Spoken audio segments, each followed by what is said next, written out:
여러분 안녕하십니까? 이 시간 시대의 소망 24장에 관해 살펴보고자 합니다. 24장의 제목은 이는 그 목수의 아들이 아니냐입니다.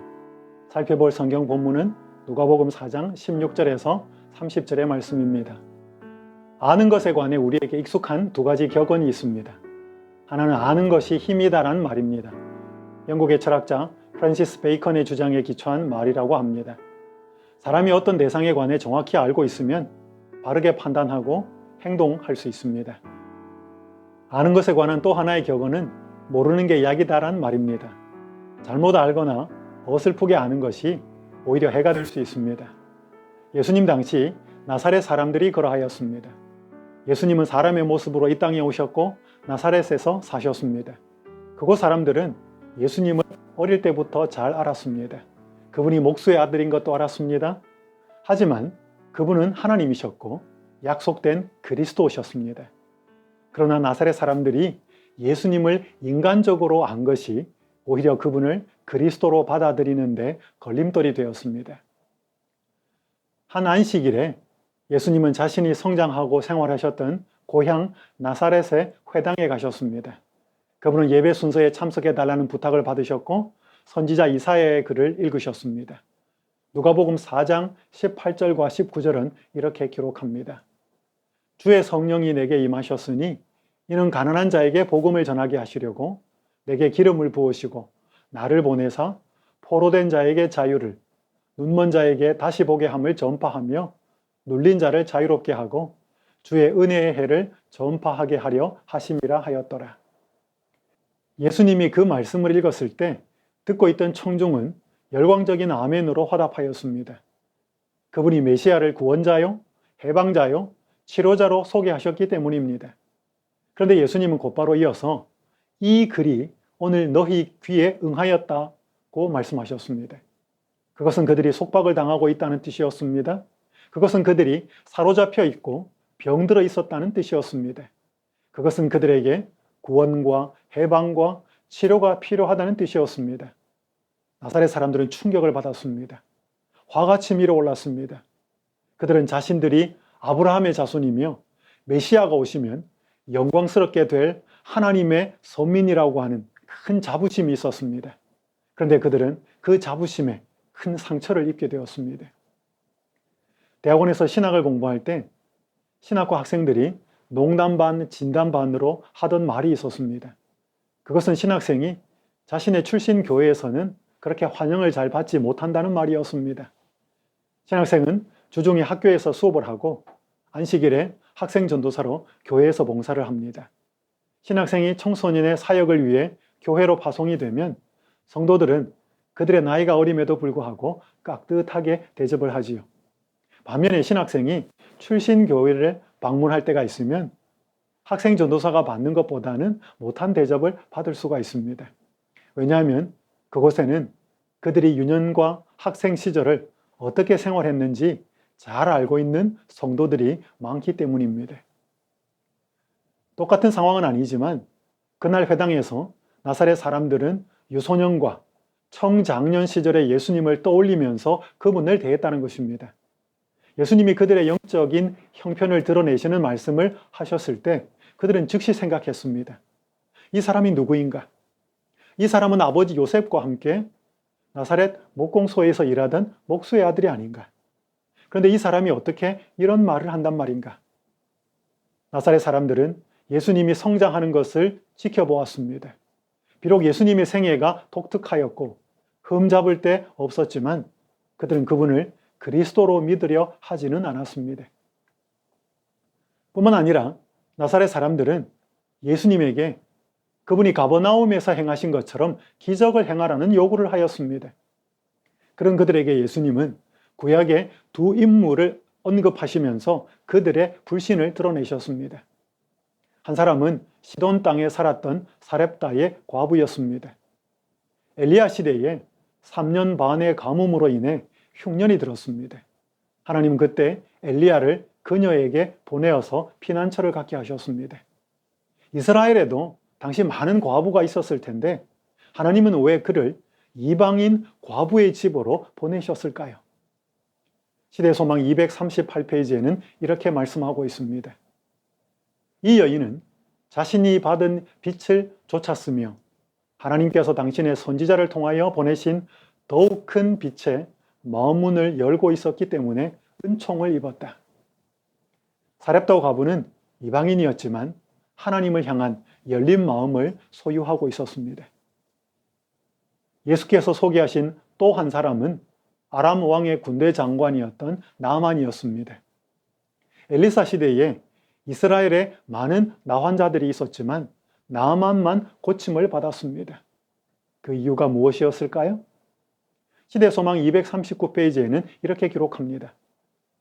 이방의 귀족 나아만은 자신이 옳다고 깨달은 것에 충실하였으며 자신이 도움을 크게 필요로 한다는 것을 느꼈다.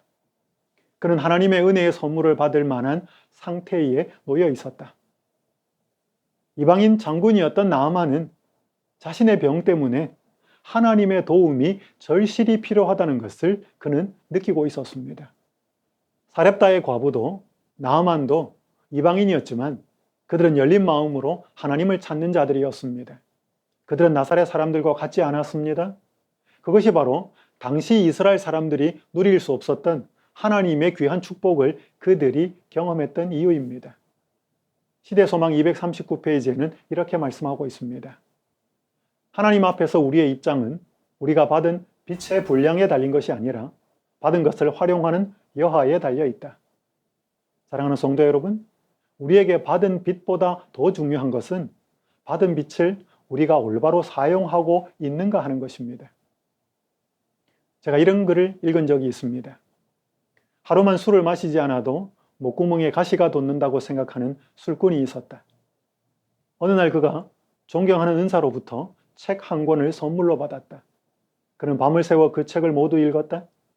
그 책에는 술이 인체에 얼마나 해로운 극약인가가 상세히 기술되어 있었다. 그는 깊은 충격을 받지 않을 수가 없었다. 마침내 그는 단단히 결심하게 되었다. 앞으로는 절대로 책을 읽지 않겠노라고. 한 술꾼이 술이 얼마나 해로운지 알려주는 책을 읽게 되었습니다. 그런데 그가 내린 결론은 굉장히 엉뚱했습니다. 앞으로 다시는 책을 읽지 않겠다고 말이죠. 술을 먹지 않겠다는 결심이 아니었습니다. 술에 절어 사는 그가 술이 해롭다는 빛을 받았습니다. 하지만 술을 먹고 싶은 욕망이 그가 받은 빛을 이기고 말았습니다. 그래서 그는 전혀 엉뚱한 결론을 내리게 되었습니다. 나사렛 사람들은 다른 사람들보다 예수님을 더 가까이 알 수 있는 특권을 받았습니다.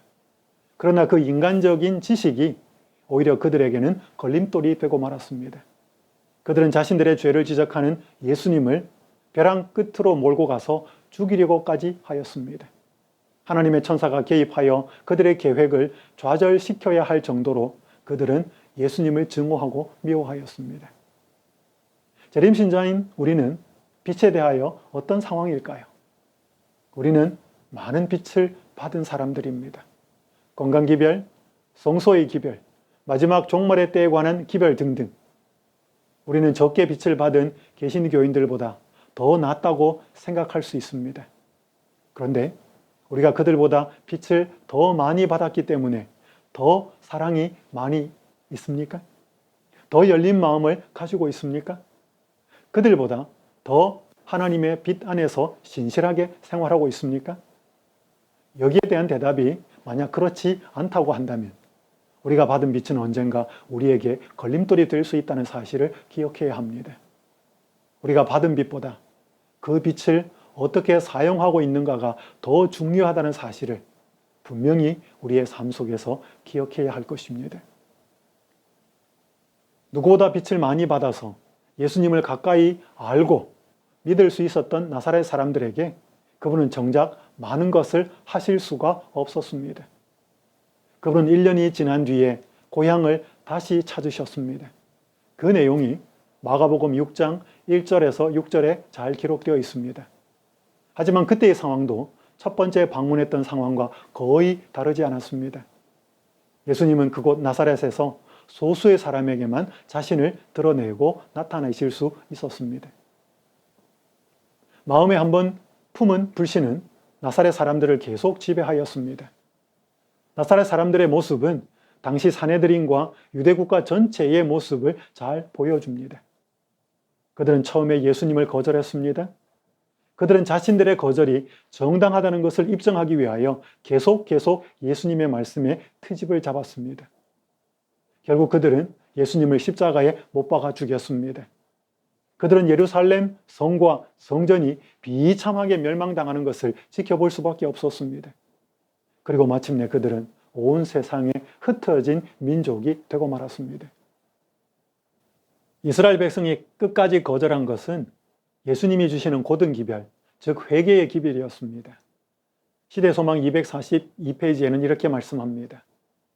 그리스도의 교훈은 그들의 품성의 결함들을 드러내었고 회개를 요구하였다. 그들이 예수님의 교훈을 받아들인다면 그들의 행습은 변화되어야 하며 그들이 품었던 희망은 포기되어야 한다. 유대인들은 자신들이 가진 세상적인 욕망에 반대하는 그 기별을 주신 예수님을 받아들일 수 없었습니다.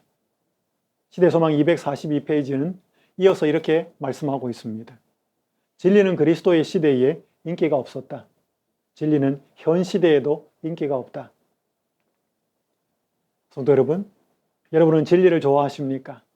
자신의 욕망과 계획, 자신의 생각과 관심사에 반대하는 진리를 잘 받아들이고 계십니까? 사람들에게 강의를 재미있게 하는 강사가 있었습니다. 어느 날 그가 행복에 관하여 사람들에게 강의를 하고 있었습니다.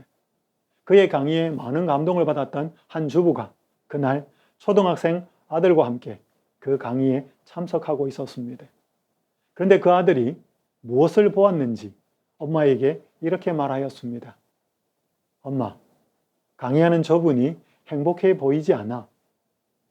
강의가 끝난 후 그녀는 강사와 개인적으로 대화할 시간을 얻게 되었습니다. 그녀는 대수롭지 않게 지나가는 말로 아들이 강의 중에 했던 말을 하였습니다. 그러자 그 강사는 기분이 상하였습니다. 집에 돌아가서도 계속 화가 났습니다. 며칠이 지나도 화가 풀리지 않았습니다. 원인은 간단하였습니다. 그 강사는 사람들에게 행복에 관해 강의를 하고 있었지만 정작 자신은 행복하지 않았습니다. 그는 그것을 교묘하게 숨겼는데, 직업적으로 숨기고 강의를 하고 있었는데 그날따라 그 소년에게 들키고 말았던 것입니다. 그 일을 계기로 하여서 강사는 강의하는 일을 잠시 그만두고 자신을 깊이 돌아보게 되었습니다. 자신을 깊이 살피는 시간을 가지면서 그리고 하나님의 방법으로 해답을 찾기 시작하였습니다. 그 결과 일정한 시간이 지난 뒤에 그는 더 한층 성장한 그런 사람, 그런 강사가 되었습니다. 모든 사람이 이렇게 되는 것은 아닙니다. 성령께서 우리의 욕망을 드러내시면, 죄를 드러내시면 보통의 사람들은 기분 나빠하며 죄를 변명하기 시작합니다. 그러나 그때에 자신의 아픈 현실을 직시하고 고든 기별을 받아들이는 자는 자신의 문제를 고칠 희망이 있습니다. 필립 얀시라는 작가가 이런 말을 하였습니다.